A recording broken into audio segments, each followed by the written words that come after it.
Olá, esse é o programa Por Brasília. No programa de hoje, a gente vai ter a pré-candidata em Valparaíso, Cirlei. Vai haver um projeto muito especial sobre cinema social. Vamos conversar com Fabrício Moser. Ele é especialista em mobilização política. Vamos bater um papo muito interessante com João Vicente Goulart. Ele foi candidato à presidência da República e é filho do ex-presidente João Goulart.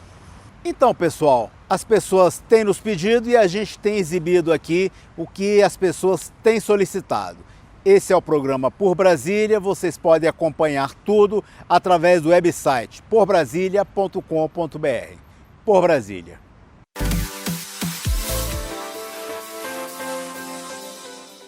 Esse é o programa Por Brasília. A gente vai conversar com a professora Cirlei Azevedo. Ela é pré-candidata a prefeita de Valparaíso. Vamos conhecê-la um pouco mais e saber dos planos e perspectiva delas daqui para frente. Professora Cirlei, seja muito bem-vinda ao nosso programa. Eu queria que a senhora falasse para as pessoas quem é a professora Cirlei. Nossa, um prazer estar aqui com você. Quem é a professora Cirlei? Mulher, mãe, servidora pública, e alguém com muita disponibilidade de fazer a diferença no município de Valparaíso e se colocar à disposição da população. Para mim, o prefeito é o servidor público número 0 e é aquele que dá exemplo e que coloca a máquina pública para funcionar. E o que a professora Cirlei tem de diferente dos outros candidatos? Essa disposição de ouvir e a disposição de fomentar o que Valparaíso tem de melhor que a sua população. É fazer com que o empresariado se envolva no processo da administração, não para corromper, mas para ser o braço efetivo de política social. Rossi, eu acho que a população ela precisa ser atendida, ela espera isso. Ela precisa a efetividade da administração pública. Então a gente precisa que a escola funcione, que eu tenha educação integral, que eu chegue dentro, mesmo que nós sabemos que a saúde ela é deficitária, né? Todo recurso para a saúde ele é sempre muito pouco, né? Uhum. Mas o que nós precisamos é fazer com que o pouco que nós temos seja efetivo para a população. Quais os seus projetos que a senhora acha mais importante nesse momento? Acho que nós temos um problema grave dentro de Valparaíso de infraestrutura. É uma cidade que cresceu de maneira não tão planejada como deveria. Desorganizada. Melhorar a marginal, você vê que Valparaíso hoje está uma cidade dividida, né? Então você tem o Valparaíso 2 que não se comunica, o Valparaíso 1 e nós estamos no meio da BR, então a gente fica... A direita e a esquerda, parecem duas cidades. Então acho que a grande questão é você unificar Valparaíso. E unificar Valparaíso não só do ponto de vista de política social, mas da própria mobilidade, da própria integração. Então até nisso nós estamos muito divididos e muito deficitários. Professora Cirlei é eleita prefeita de Valparaíso. 1º de janeiro, tomou posse como prefeita. Qual a sua primeira penada, sua primeira canetada? Rever urgentemente essa questão do plano de mobilidade dentro da cidade e de infraestrutura. A gente precisa. Nós precisamos fazer com que o que nós vimos há pouco tempo atrás, que são os alagamentos, as pessoas perdendo as suas casas, os seus móveis, as pessoas não tendo condições de sair de casa para trabalhar. Agora, o que não podemos deixar é com que a população passe, a gente vai tomar posse em janeiro, e aí vem o período de chuvas, né? Então a gente não pode permitir mais com que as pessoas sofram tantos prejuízos. Tem que, de maneira emergencial, contingenciar isso, resolver essa questão, dar uma ordem imediata, para que a administração comece a funcionar não na perspectiva de grupos políticos ou das pessoas que estavam na campanha, isso, aquilo, outro. Não. A administração pública, com a professora Cirlei, se volta para a população. A sua relação e a sua perspectiva com o governo federal para manter relações com o município de Valparaíso. O que a senhora acha nesse momento? Nós vamos precisar muito da intervenção do governo federal e desse entendimento que nós estamos muito próximos de Brasília e vivemos dificuldades profundas também porque temos essa proximidade, né? Então é preciso que a gente faça um pacto com o governo federal e de fazer um resgate em Valparaíso. Os problemas estruturais de Valparaíso não vão ser resolvidos com o erário municipal somente, mas a gente vai ter que contar mesmo com a ajuda do governo federal, não só na implementação de políticas públicas, mas também desse reordenamento. Costumo dizer que a gente precisa, eu gosto muito do ministro Tarcísio, né, da infraestrutura.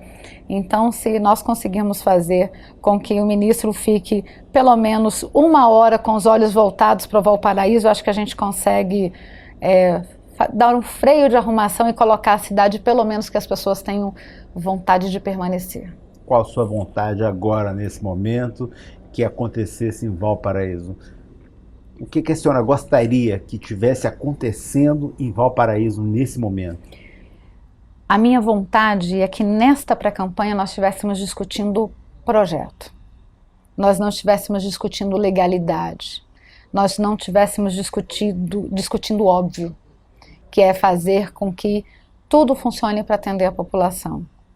Estivemos aqui agora conversando com a professora Cirlei Azevedo, ela é pré-candidata a prefeita de Valparaíso. Professora Cirlei, agradeço muito a presença da senhora aqui. Obrigada. Por Brasília.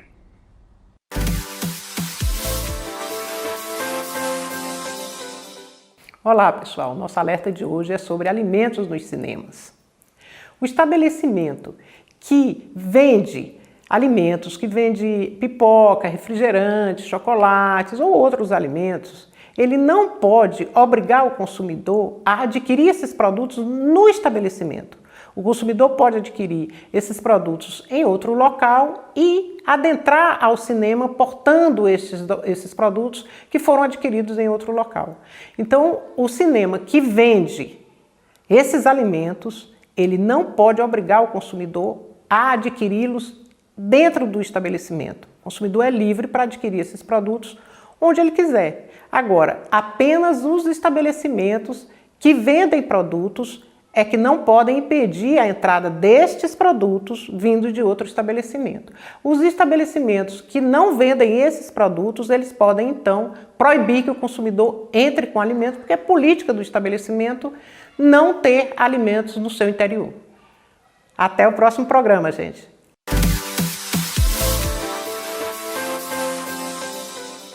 No programa Por Brasília, a gente vai conversar com Fabrício Moser. Ele é especialista em engajamento e também mobilização. Ele vai contar para a gente como é que a gente consegue mobilizar as pessoas, principalmente no ano de eleição. Aqui no DF a gente não tem, mas em todo o Brasil a gente vai ter eleições e ele vai dar umas dicas super importantes para a gente. Fabrício, conta pra gente aí o seu trabalho e qual a importância que os candidatos nesse momento de pré-campanha precisam. Bom, Rócio, o meu trabalho é focado em mobilização política e engajamento. A política, basicamente, ela fala de ideias e de pessoas. Eu falo e o meu trabalho é voltado para as pessoas, né? Então, a mobilização é a terceira fase da comunicação política. Você tem a sensibilização, que é quando o político ele gera empatia com o eleitor. Você tem a motivação, que é quando o político ou o projeto apresenta os seus motivos, as suas propostas, né, a sua força. E tem a mobilização, que é aquilo que trata de você organizar uma militância em prol de uma candidatura ou de um projeto político, de você trabalhar as pessoas, de você se relacionar com as pessoas, seja dentro da internet ou seja fora da internet. Então a mobilização é aquela parte quando te chamam para uma reunião, quando te chamam para uma audiência pública, quando pedem para você curtir, comentar, compartilhar um post e as pessoas executam essa ação, é uma ação de mobilização. Então, o foco do meu trabalho hoje é ajudar projetos políticos e candidaturas a mobilizar e a engajar pessoas, não só na internet, mas, acima de tudo, no projeto político. Você falava agora há pouco que a internet, as redes sociais, é via de mão dupla. Como é que os candidatos podem trabalhar melhor suas redes sociais? Bom, tem muito candidato que acha que internet, que rede social especificamente, é lugar para divulgar o trabalho. Rede social não é lugar de divulgação. Rede social é lugar de relacionamento. Né? Eu, quando estou dando os meus cursos, minhas palestras, eu sempre explico lá a teoria dos 6 graus de separação, né? Que é a teoria do Milgram lá dos anos 60, que diz o seguinte: você está separado de qualquer pessoa do mundo a apenas 6 apertos de mão. Na época do Orkut, o Orkut ainda mostrava as relações, ele mostrava, né, quem estava ligado a quem. O Facebook não mostra mais, mas o Orkut até mostrava isso. Então, o grande desafio de um político hoje, na internet ou fora dela, é o que eu chamo de criar cupidos. Criar pessoas que defendam o seu projeto. Então, se o político está no Facebook, está no Instagram, está no WhatsApp, mas ele não tem paciência para responder comentário, ele não tem... os posts dele são posts, às vezes você vê assim, o cara está lá, ele vai numa reunião, ele tira 5 fotos com uma pessoa só e põe lá, achando que as pessoas vão ver aquilo. Não, você tem que pedir uma ação do seu público, você tem que pedir o camarada para curtir, para comentar, para compartilhar. E cada vez que o eleitor ele executa uma ação, ele está mais engajado, por isso é o engajamento, ele está mais engajado no seu projeto político. Qual seria a sugestão que você poderia dar para um pré-candidato hoje, para ele ganhar um destaque? Agora estamos em fevereiro, eleições em outubro, estamos aí a menos de 7 meses. Como que ele poderia engajar mais pessoas? O que você sugere? Bom, a primeira coisa é, pensando em Facebook e Instagram, o grande objetivo de um político no Facebook ou no Instagram tem que ser tirar o eleitor do Facebook e do Instagram. Então, se você tá com a sua estratégia ali dentro, você tem que tirar ela dali de dentro e tentar levar esse camarada para um site ou para uma lista de transmissão de WhatsApp. Tira do contexto onde tem muita gente e leva para um contexto mais pessoal, onde a conversa fica um por um. Então, a dica principal é essa: tire o teu eleitor do Facebook, tire o teu eleitor do Instagram, leve o teu eleitor para um chatbot, para um e-mail ou para uma lista de transmissão no WhatsApp. E tenha um site, porque é no site onde ele vai encontrar a sua versão da história. Fabrício, nesse tempo de pré-campanha, muitos pré-candidatos querem uma assistência de consultoria. Como é que essas pessoas te encontram? Bom, podem me achar no Instagram, @FabrícioMoser. Podem pesquisar no YouTube Mobilização Política, que vão encontrar palestras minhas lá. A nossa lista de transmissão, que é o 61998648115, 61998648115. E eu quero já deixar um convite aqui. Agora em março vou estar junto com o Marcelo Vitorino na Masterclass de Marketing Político na Escola Superior de Propaganda e Marketing em São Paulo. É o curso mais completo da área para quem quer entrar nesse mercado, para quem quer se profissionalizar nesse mercado. Vão ser 2 finais de semana em São Paulo, na Escola Superior de Propaganda e Marketing na Vila Mariana. Então, por aí, pesquisa a gente nas redes sociais aí que vocês acham a gente aí facinho. Beleza, Fabrício, muito obrigado. Por Brasília.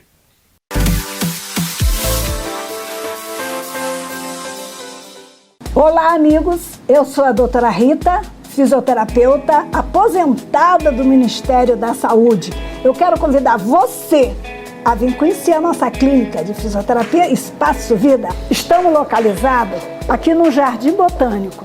Temos 10 boxes individualizados, os aparelhos de última geração, todos calibrados. Venha conhecer a clínica de fisioterapia Espaço Vida.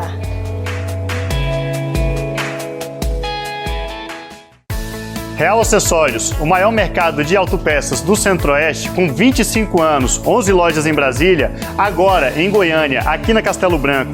E para isso temos várias ofertas. Nosso desgripante real por apenas R$ 6,90 e o nosso toca-rádio multilaser com grande oferta por apenas R$ 119,90, 1 ano de garantia. Caia na Real, o barato é aqui. Nas eleições, você vai colher apenas o que plantou. Quer ser candidato em 2020? Já começou sua pré-campanha?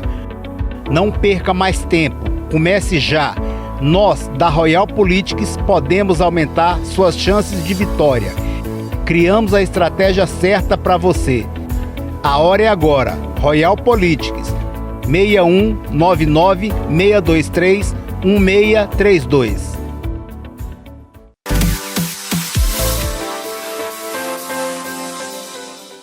No programa Por Brasília, a gente vai conversar com o Marcelo Emanuel. Ele dirige um programa, ele é um dos diretores, um dos coordenadores de um programa de cinema social. As aulas acontecem aqui no Urbanos, no Guará, e ele vai falar um pouco desse projeto de cinema.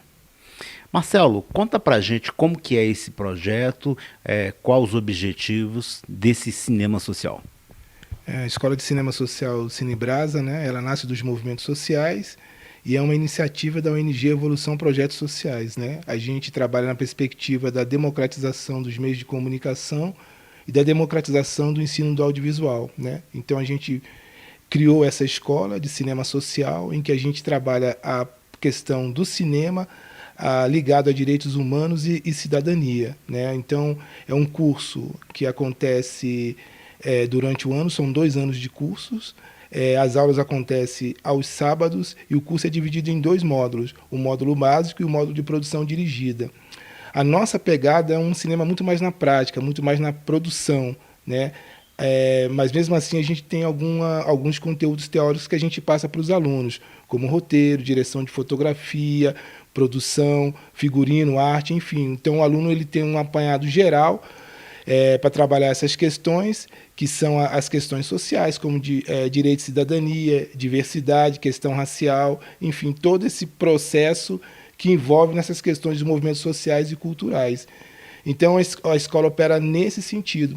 E ao final, durante o curso, os alunos fazem várias produções, e quem é formando, que é o módulo de produção dirigida que a gente chama, que está no 2º ano, ao final do curso produz um longa-metragem.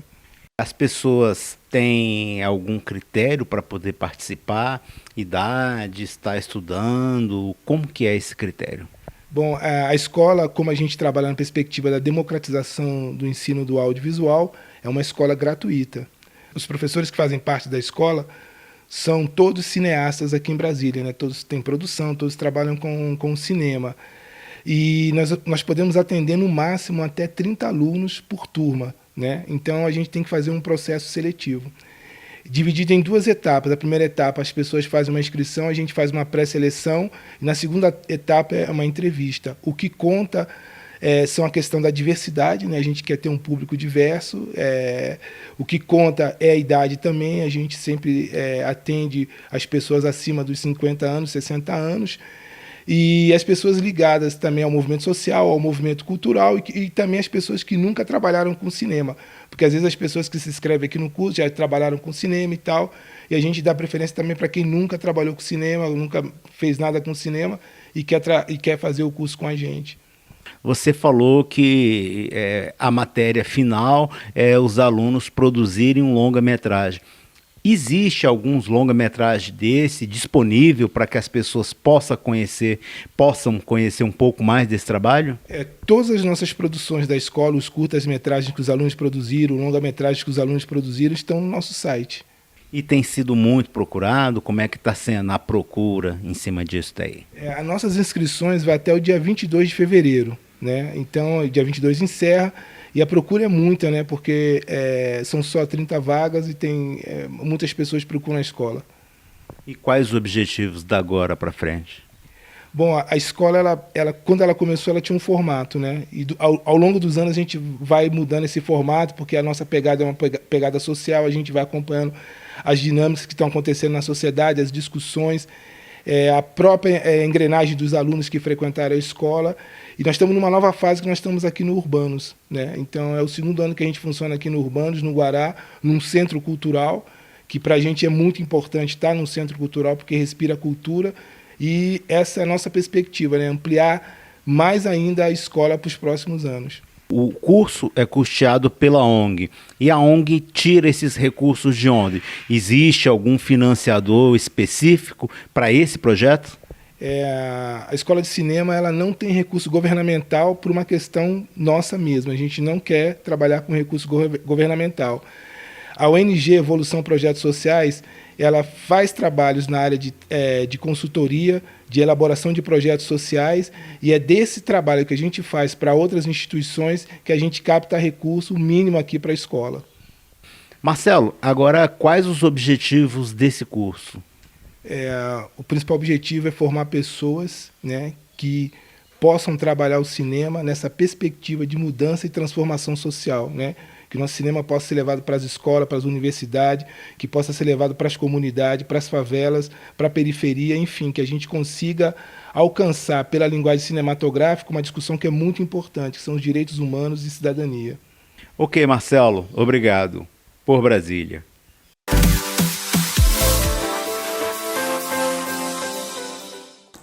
Eu quero que você repita comigo: inelegibilidade. Olha que palavrinha grande e difícil. Mas a explicação para ela é bastante simples. Inelegibilidade é aquele que não pode ser elegível. Ele é inelegível. E as situações que podem trazer essa inelegibilidade para um candidato estão dispostas tanto na Constituição quanto na lei infraconstitucional. Quer uns exemplos? Vamos lá.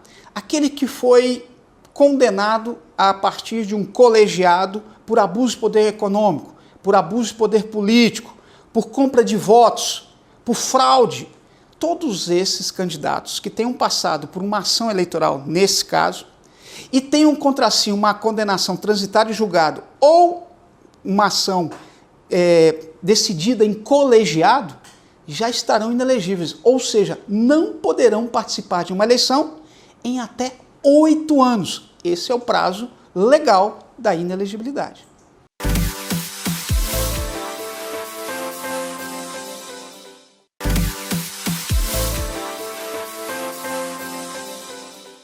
Olá pessoal, estamos na Real Acessórios, 25 anos de tradição com excelentes ofertas para vocês. Tapete universal a R$ 41,90, macaco jacaré R$ 149,90, óleo lubrificante 5W30 R$ 23,90 e condicionador de metais a R$ 67,90. Caia na Real, o barato é aqui. Olá, anunciar no programa Por Brasília pode ser mais fácil, mais barato e mais cômodo do que você possa imaginar.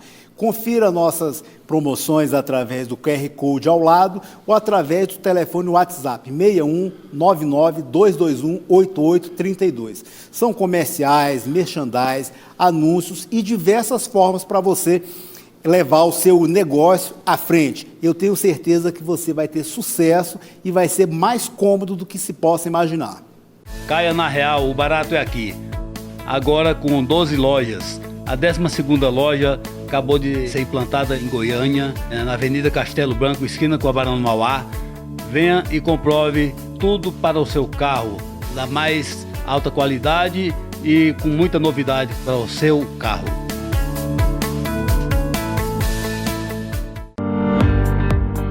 Eleições 2020. Não perca tempo e nem dinheiro. Fazemos seu diagnóstico eleitoral. Melhoramos sua imagem e reputação através de estudos de cenários. Traçamos a melhor estratégia. Com uma boa pré-campanha, suas chances são maiores. Royal Politics 61 99 623 1632.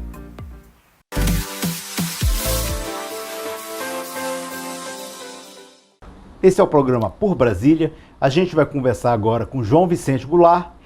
Ele é filho do nosso ex-presidente Jango. A gente vai bater um papo com ele aqui, saber como está o governo federal e quais os objetivos dele e quais os projetos futuros. Eu, antes de nada, queria te agradecer pelo convite aqui nesse programa Por Brasília, o que nos dá muito orgulho estar hoje aqui contigo e debatendo esse bate-papo aqui sobre o Brasil, sobre o Distrito Federal e sobre essa política nacional que nós estamos vivendo hoje, tão complicada, tão emaranhada. Mas, enfim, meus agradecimentos de poder estar hoje aqui contigo. Causa medo os dias que estamos vivendo? Você com o olhar comunista? Olha, não é um olhar, não poderíamos dizer comunista. Eu acho que, Rócio, eu passei vários e longos anos no exílio. Sim. Né? Eu saí de Brasília com 7 anos, num golpe militar, num golpe tremendamente violento contra a Constituição brasileira, que se produz no dia 1º de abril de 1964. Os militares dizem que foi 31 de março, para não dizer que foi mentira. Que né? foi mentira.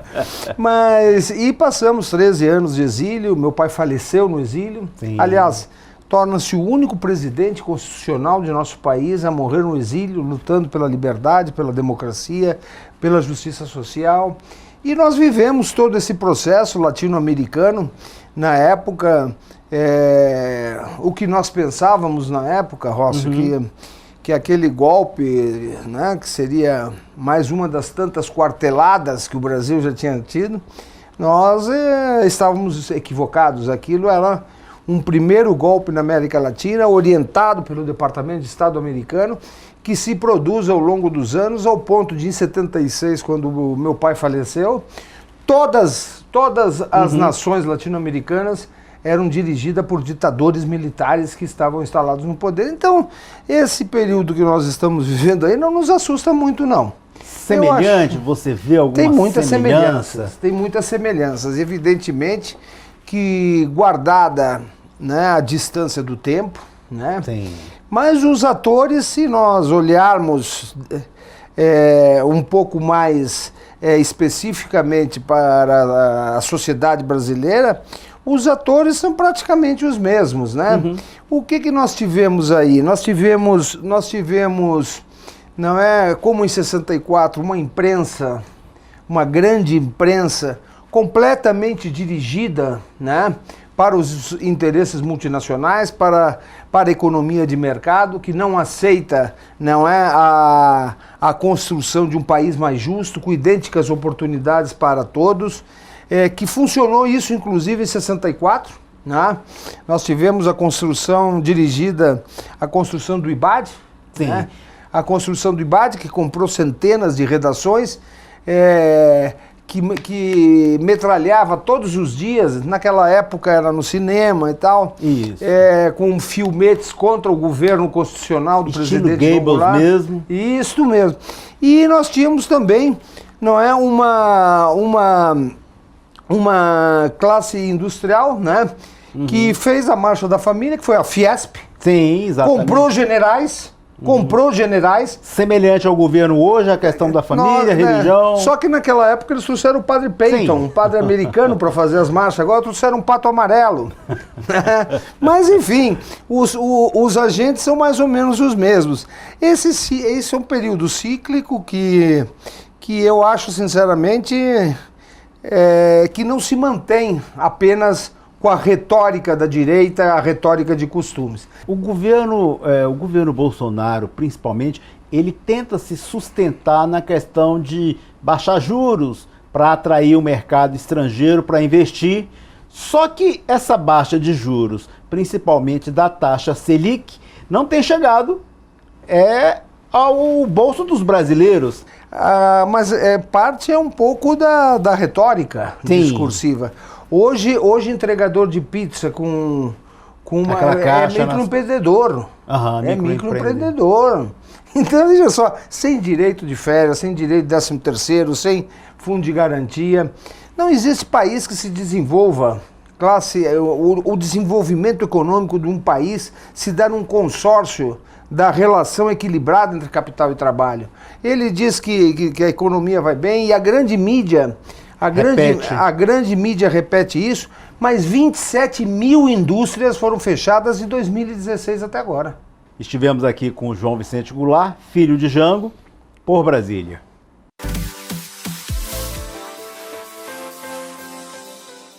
Esse foi o programa Por Brasília. Vocês interajam conosco e pode assistir esse e outros programas através do website porbrasilia.com.br. Lá vocês vão ter acesso a todas as nossas redes sociais. Acessem, interaja conosco e vocês terão muitas surpresas daqui para frente. Por Brasília.